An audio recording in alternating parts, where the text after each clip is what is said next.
Chapter 30. I have paid a visit to the Heights, but I have not seen her since she left. Joseph held the door in his hand when I called to ask after her, and wouldn't let me pass. He said Mrs. Linton was thrang, and the master was not in. Zillah has told me something of the way they go on, otherwise I should hardly know who is dead and who living. She thinks Catherine haughty, and does not like her. I can guess by her talk. My young lady asked some aid of her when she first came, but Mr. Heathcliff told her to follow her own business and let his daughter-in-law look after herself, and Zillah willingly acquiesced, being a narrow-minded, selfish woman. Catherine evinced a child's annoyance at this neglect, repaid it with contempt, and thus enlisted my informant among her enemies, as securely as if she had done her some great wrong. I had a long talk with Zillah about 6 weeks ago, a little before you came, one day when we foregathered on the moor, and this is what she told me. The first thing Mrs. Linton did, she said, on her arrival at the Heights, was to run upstairs, without even wishing good evening to me and Joseph. She shut herself into Linton's room, and remained till morning.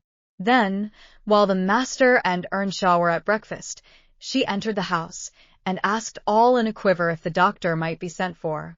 Her cousin was very ill. We know that, answered Heathcliff, but his life is not worth a farthing, and I won't spend a farthing on him. But I cannot tell how to do, she said, and if nobody will help me, he'll die. Walk out of the room, cried the master, and let me never hear a word more about him. None here care what becomes of him. If you do, act the nurse. If you do not, lock him up and leave him. Then she began to bother me, and I said I'd had enough plague with the tiresome thing. We each had our tasks, and hers was to wait on Linton. Mr. Heathcliff bid me leave that labor to her. How they managed together, I can't tell. I fancy he fretted a great deal, and moaned Hissel night and day, and she had precious little rest. One could guess by her white face and heavy eyes. She sometimes came into the kitchen all wildered-like, and looked as if she would fain beg assistance. But I was not going to disobey the master. I never dare disobey him, Mrs. Dean, and, though I thought it wrong that Kenneth should not be sent for, it was no concern of mine either to advise or complain, and I always refused to meddle. Once or twice, after we had gone to bed, I've happened to open my door again and seen her sitting crying on the stairs top, and then I've shut myself in quick, for fear of being moved to interfere. I did pity her then, I'm sure, still I didn't wish to lose my place, you know. At last, one night, she came boldly into my chamber and frightened me out of my wits by saying, "Tell Mr. Heathcliff that his son is dying. I'm sure he is this time. Get up instantly and tell him." Having uttered this speech, she vanished again. I lay a quarter of an hour listening and trembling. Nothing stirred. The house was quiet. She's mistaken, I said to myself. He's got over it. I needn't disturb them. And I began to doze. But my sleep was marred a second time by a sharp ringing of the bell, the only bell we have, put up on purpose for Linton, and the master called to me to see what was the matter, and inform them that he wouldn't have that noise repeated. I delivered Catherine's message.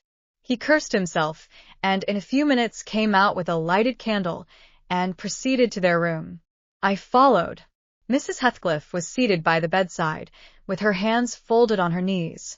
Her father-in-law went up, held the light to Linton's face, looked at him, and touched him. Afterwards he turned to her.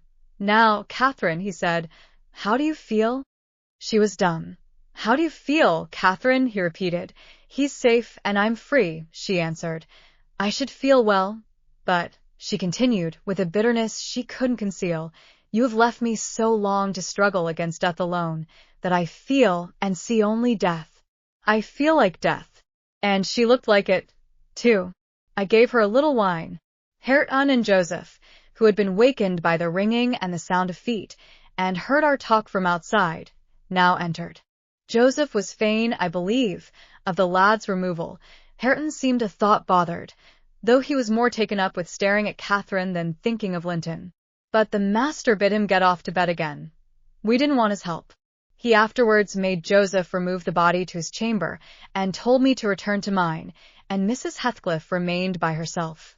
In the morning, he sent me to tell her she must come down to breakfast. She had undressed, and appeared going to sleep, and said she was ill. at which I hardly wondered.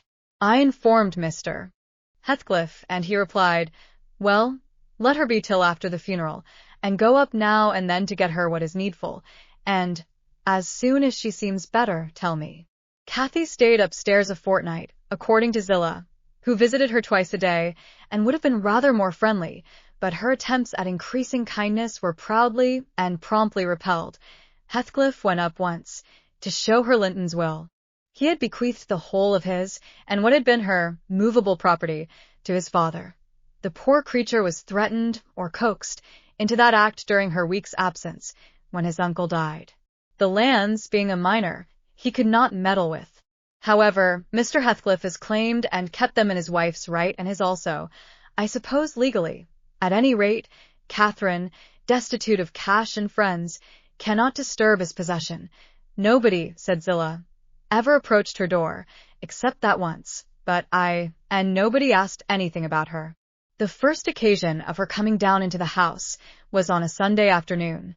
She had cried out, when I carried up her dinner, that she couldn't bear any longer being in the cold, and I told her the master was going to Thrushcross Grange and Earnshaw, and I needn't hinder her from descending.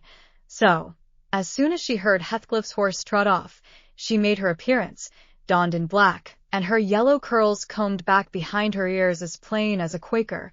She couldn't comb them out. Joseph and I generally go to chapel on Sundays. The kirk, you know, has no minister. Now, explained Mrs. Dean, and they call the Methodists or Baptists place, I can't say which it is, at Gimmerton, a chapel.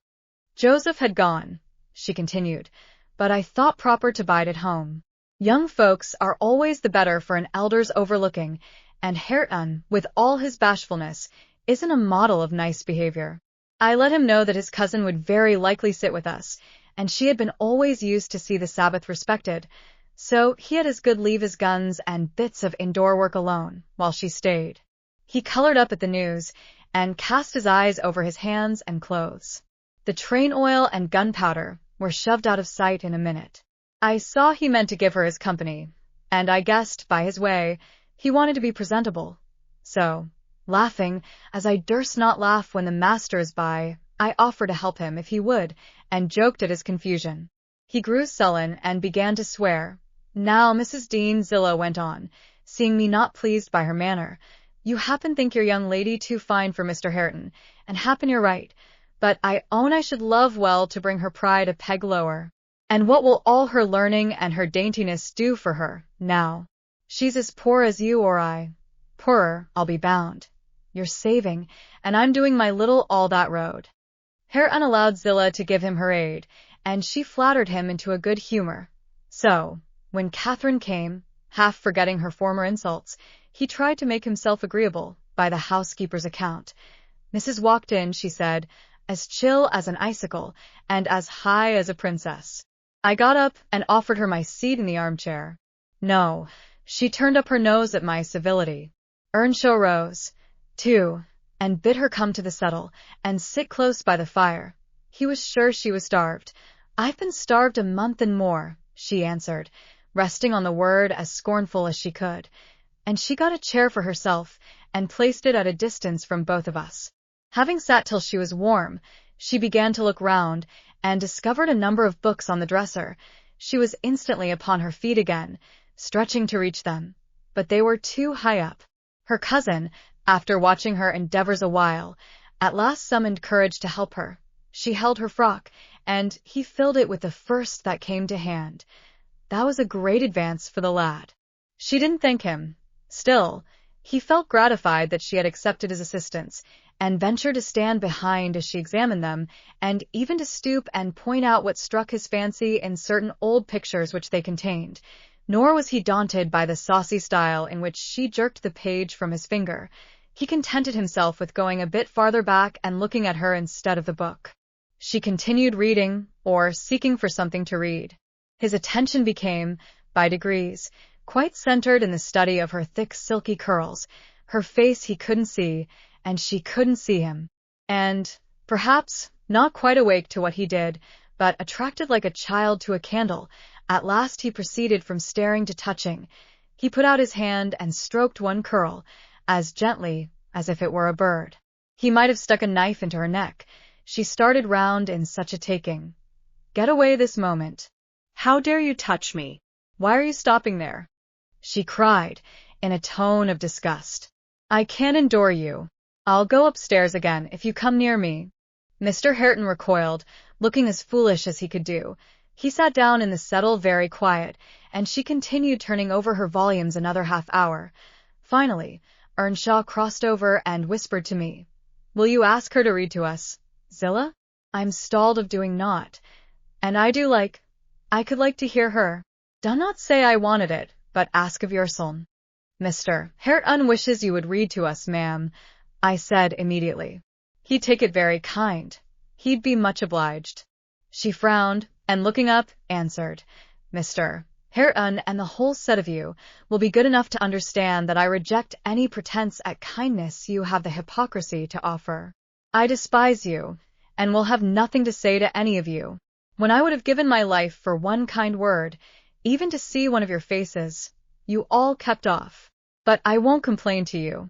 I'm driven down here by the cold, not either to amuse you or enjoy your society. What could I ha' done? Began Earnshaw. How was I to blame? Oh, you are an exception, answered Mrs. Heathcliff. I never missed such a concern as you. But I offered more than once, and asked, he said, kindling up at her pertness, I asked Mr. Heathcliff to let me wake for you. Be silent.